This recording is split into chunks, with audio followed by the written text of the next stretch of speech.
Hello বন্ধুরা, কেমন আছো তোমরা সবাই? আশা করি অনেক অনেক ভালোই আছো।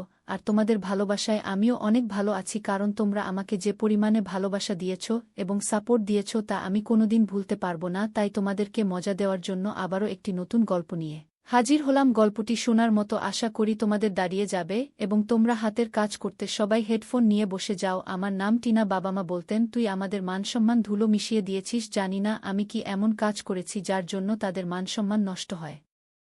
এছে আমি একজন প্রতিবন্ধী মেয়ে। বাবা মা আমাকে বিষ দিয়েছিলেন, তাদের চোখে আমি মারা গিয়েছিলাম। তারা আমাকে মরা ভেবে বহু দূরে ফেলে আসেন, কিন্তু একজন মহৎ ব্যক্তি দেখতে পেয়ে আমার জীবন বাঁচান আর আমাকে তার বাড়িতে নিয়ে যান। কয়েক বছর পর আমি যখন 8 বছর বয়সী হলাম, তখন তিনি আমাকে বিয়ে করলেন। আমি তার সাথে সুখেই ছিলাম, কিন্তু একদিন আমাদের বাড়ির কাজের মেয়ে কাঁদতে কাঁদতে আমাকে বলল, ম্যাডাম আমি আর এসব দেখতে পারছি না। তাকে জিজ্ঞেস করলে সে বলল, আপনি আপনার বিছানার তোষক সরালেই দেখতে পাবেন এবং নিজেই বুঝতে পারবেন যে স্যার আপনার প্রতি কেন এত সদয়। আমার বামি রাতে ঘুমিয়ে গেলে পরে বিছানার তোষক সরাতেই আমার মাথায় আকাশ ভেঙে পড়ল। মনে হলো আমার জীবন বেরিয়ে যাবে, কারণ তোষকের নিচে তো আমার বাবা একটা প্রাইভেট কোম্পানিতে চাকরি করতেন। মায়েরও চাকরি করার খুব ইচ্ছে ছিল, কিন্তু মায়ের সৌন্দর্যের কারণে বাবা তাকে বাইরে গিয়ে চাকরি করতে দেননি। বাবার চেয়ে মা বেশি শিক্ষিত এবং তিনি বলতেন, তোর বাবা আমার সামর্থ্যকে হিংসা করে, তাই আমাকে চাকরি করতে দেয় না। তাদের দুজনের একে অপরের সাথে একদমই বন্ধ না, সবসময় ঝগড়া লেগেই থাকত। মা সারাক্ষণ দামি দামি জিনিস ব্যবহার করতে চাইতেন, দারিদ্র্যকে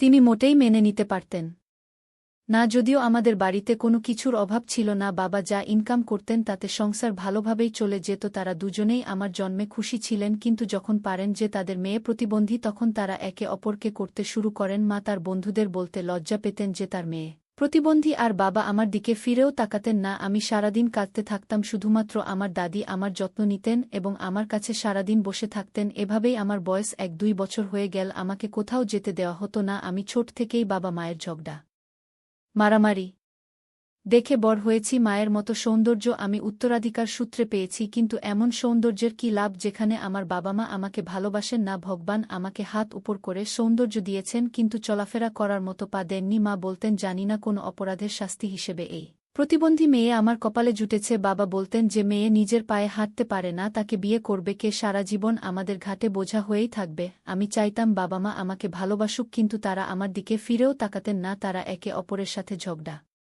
মারামারি করতে থাকতেন আর একে অপরের থেকে আলাদা হতে চাইতেন। মা বাবাকে বলেছিলেন আমাকে, আমি তোমার সাথে থাকতে চাই না। আর এর সবচেয়ে বড় কারণ ছিলাম আমি। তিনি আমাকে অনাথ আশ্রমে রাখতে চাইতেন, কিন্তু দাদির কারণে সেটা হতে পারেনি। হঠাৎ যখন দাদির শরীর খারাপ হতে শুরু করল, তখন কেউ আমার দিকে ফিরেও তাকাত না।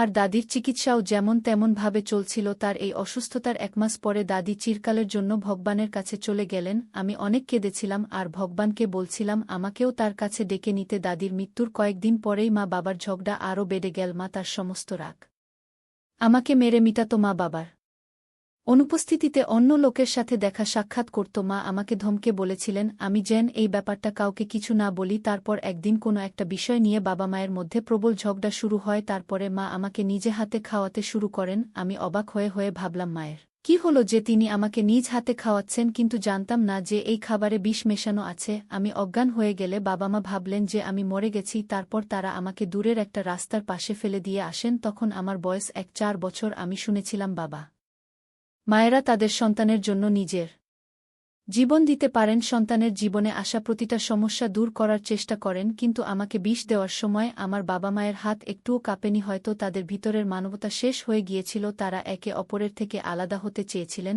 আর আমি তাদের মধ্যে বাধা হয়ে দাঁড়িয়েছিলাম। কিন্তু আমাকে মারার কি দরকার ছিল? তারা আমাকে কোনো অনাথ আশ্রমে ফেলে দিতে পারতেন। তারা ভেবেছিল হয়তো আমি মরে গেছি। কথায় বলে যে বাঁচায় সে ভগবানের চেয়েও বড় একজন ভালো মানুষ। সময়ের মতো আমার জীবন না বাঁচালে আমি সত্যিই মরে যেতাম। আমি হাসপাতালের বিছানায় শুয়ে খুবই হতবাক হয়েছিলাম যে আজকের যুগে কে এমন করে, যেখানে নিজের বাবা মা আমাকে মরতে চেয়েছিলেন, সেখানে তিনি আমার জন্য একজন দেবদূত হয়ে আমাকে বাঁচালেন। তিনি আমাকে আমার নাম, বাড়ি কোথায় এবং কে আমাকে বিষ দিয়েছে জিজ্ঞাসা করেছিলেন। লোকটি সুন্দর, সুদর্শন এবং বয়স 2-3 বছর হবে। সে আমাকে তার বাড়িতে নিয়ে আসেন। তার বাড়িটাও খুব সুন্দর। তাকে আমার অনেক ধনী বলে মনে হয়েছিল। আমি তাকে জিজ্ঞাসা করলাম যে তার বাড়িতে কেউ নেই কেন? তখন সে বলল যে এই পৃথিবীতে তারও কেউ নেই। লোকটি আমাকে বলল চাইলে আমি এখানে থাকতে পারি। প্রথমে আমি খুব দ্বিধায় পড়লাম যে আমি কিভাবে পরপুরুষের বাড়িতে থাকব, কিন্তু আমার আর কোনো উপায়ও নেই। আমি বললাম, আপনি যদি আমাকে কোনো কাজ দেন। তিনি হেসে বললেন, তুমি এই পৃথিবীতে কাজ করার জন্য আসনি, আমার বাড়িতে কাজ করার জন্য অনেক কাজের লোক আছে। তিনি আমার খুব যত্ন নিতেন সময়।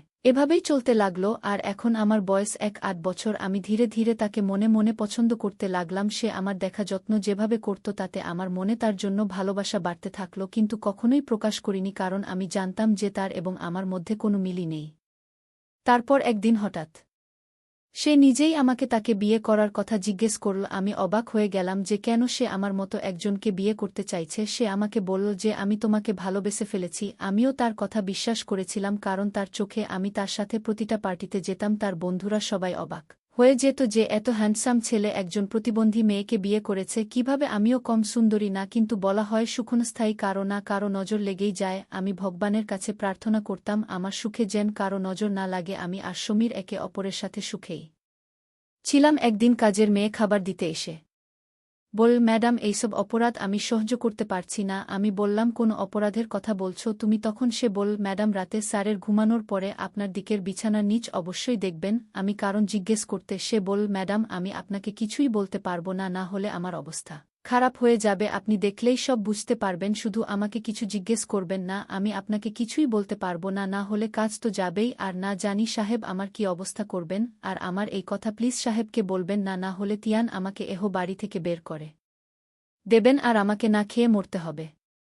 আমি অবাক হয়ে ভাবলাম, আমার স্বামীর এত নির্ভরযোগ্য দাসী কেন একথা বলছে। রাতের স্বামীর ঘুমানোর অপেক্ষা করতে করতে ভাবতে লাগলাম বিছানার নিচে কি এমন আছে যেটা আমি আজ পর্যন্ত জানতে পারিনি। সমীর ঘুমানোর পর আমি বিছানার নিচে দেখতেই পায়ের নিচ থেকে মাটি সরে গেল, কারণ সেখানে হাতের তৈরি 4টি পুতুল পড়ে আছে, আর তাদের সবার পা ভাঙ্গা এবং গায়ে সূচ ফোটানো। সেগুলো সবই আমার মতো দেখতে। এসব দেখে খুব ভয় পেয়ে গেলাম। ভয়ে আমার শরীর কাঁপাতে লাগল। আমি সমীরকে জিজ্ঞাসা করতে চাইছিলাম, কিন্তু সেই কাজের মেয়েটির ভীতসন্ত্রস্ত মুখ মনে পড়ে গেল। তাকে কথা দিয়েছিলাম কাউকে কিছুই বলবো না। সে বলতো, ম্যাডাম, আমি আপনার শুভাকাঙ্ক্ষী, আপনি যদি কিছু বলেন তবে তিনি আপনার সাথে খারাপ ব্যবহার করা শুরু করবেন এবং আমাকেও চাকরি থেকে বের করে দেবেন। আমি আমার ছোট ছোট বাচ্চাদের নিয়ে কিভাবে বাঁচব। পরের দিন সকালে আমি কাজের মেয়েকে জিজ্ঞাসা করলাম, বিছানার নিচে 4টি পুতুল ছিল, কিন্তু এখন সেখানে কি কিছুই নেই? তুমি আমাকে বলো এসবের মানে কি? আমার কাছ থেকে কিছু লুকিও না, আমি তোমার কথা কাউকে বলবো না। সে বল, ম্যাডাম, আপনি কি বুঝতে পারছেন না তিনি আপনার প্রতি এত দয়ালু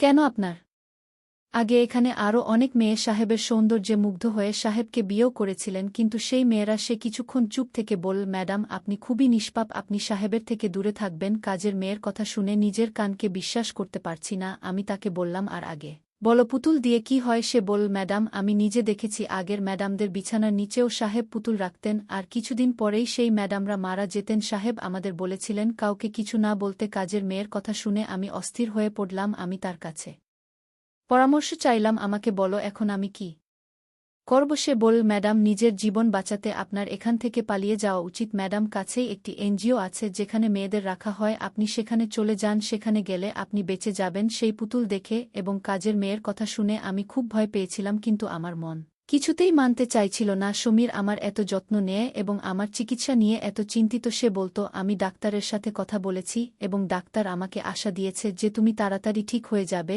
এবং নিজের পায়ে দাঁড়াতে পারবে। যে আমাকে এত ভালোবাসে সে কিভাবে আমার জীবন নিয়ে নেবে আমি বুঝতে পারছি না। কাকে বিশ্বাস করব আর কাকে নয়? দাসী অন্য একজন কাজের মেয়েকে নিয়ে এলে সেও একই কথা বলল। এখন দ্বিতীয় কাজের মেয়ের মুখে একই কথা শুনে আমি সত্যিই ভয় পেয়ে যাই। সেই চাকরানী আমার খুব সাহায্য করেছিল। সে ট্যাক্সি ডেকে আমাকে ট্যাক্সিতে বসিয়ে ড্রাইভারকে বলল, ম্যাডামকে এনজিওর গেটে নামিয়ে দিও। গাড়িতে করে ড্রাইভার আমাকে এনজিওর গেটে নামিয়ে দিল। আমি হুইল চেয়ারে বসেছিলাম। কিছুক্ষণ পরে আমার মা আমাকে দেখে গাড়ি থামিয়ে আমার কাছে এলেন। আমাকে জীবিত দেখে তিনি কাঁদতে লাগলেন। মাকে দেখে আমি ভয় পেয়ে গেলাম। ভাবলাম আবার হয়তো বাড়িতে নিয়ে গিয়ে আমাকে খাওয়াবেন আর আমি পালাতেও পারব না। আমার চোখে ভয় দেখে তিনি লজ্জিত হয়ে আমাকে বললেন, মা, আমাকে ক্ষমা করে দে, আমি তোর সাথে খুব অন্যায় করেছি। আমি ভেবেছিলাম তুই মরে গেছিস। তিনি আমার দিকে এগিয়ে এলে আমি রেগে গিয়ে বললাম, খবরদার, তুমি যদি আমার কাছে আসার চেষ্টাও করো তবে আমি তোমাকে কখনো ক্ষমা করব না। তিনি আমার পায়ের কাছে পড়ে বললেন, সেদিন তোকে মেরে ফেলার সিদ্ধান্ত